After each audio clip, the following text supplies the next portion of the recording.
Готова Коми к пожароопасному периоду. Итоги проверки Департамента лесного хозяйства по Северо-Западному федеральному округу озвучила руководитель Минприроды Коми Екатерина Киселевич на заседании комиссии по предупреждению и ликвидации ЧС.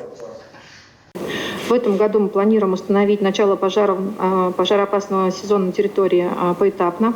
С 1 мая 2022 года на территории южных муниципальных образований городской округ Сыктывкар, в муниципальных районах Нижегородский, Кайгородский, Каркеродский, Прилузский, Сыктывдинский, Сысольский, Троицко-Печорский, Ударский, Усть-Вымский, Усть-Куломский. С 16 мая 2022 года в центральной и северной части республики. Как отметил начальник гидрометцентра Коми Олег Козел, в этом году в мае, июне и сентябре температурные показатели будут выше нормы. В начале следующего месяца пожар не угрожает лесам. Чего нельзя сказать о ландшафте, осадков ожидают мало. Травостой местами уже сухой. Со второй декады в отдельные периоды в южных и центральных районах возможно установление высокой 4 класс и чрезвычайно высокой 5 класс пожароопасности. В июне среднемесячная температура воздуха ожидается выше климатической нормы, месячное количество осадков около нормы. Прогнозируется, что в течение месяца на территории будет преобладать высокая степень пожароопасности.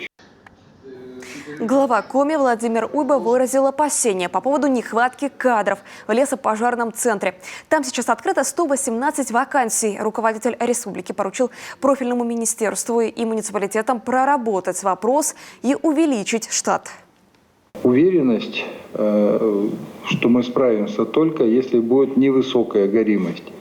А в условиях средней и высокой горимости потребуется привлечение дополнительных сил. Хочу напомнить, что мы с вами уже сталкивались, уважаемые коллеги, особенно профессионалы, кто занимается тушением лесных пожаров, с тем, что когда мы начинаем экстренно набирать людей, то они психологически просто оказываются не готовы к лесному пожару. То есть это не так-то просто выйти на противоборство огню. Люди должны быть обучены, а самое главное, психологически готовы. На защиту лесов от огня республики в этом году выделили 450 миллионов рублей. Это почти вдвое больше, чем годом ранее. В тушении загораний планируют задействовать более 1000 человек и 607 единиц техники. При необходимости привлекут дополнительные силы. Также во время пожароопасного сезона будет вестись авиационное патрулирование всех лесов в Коми.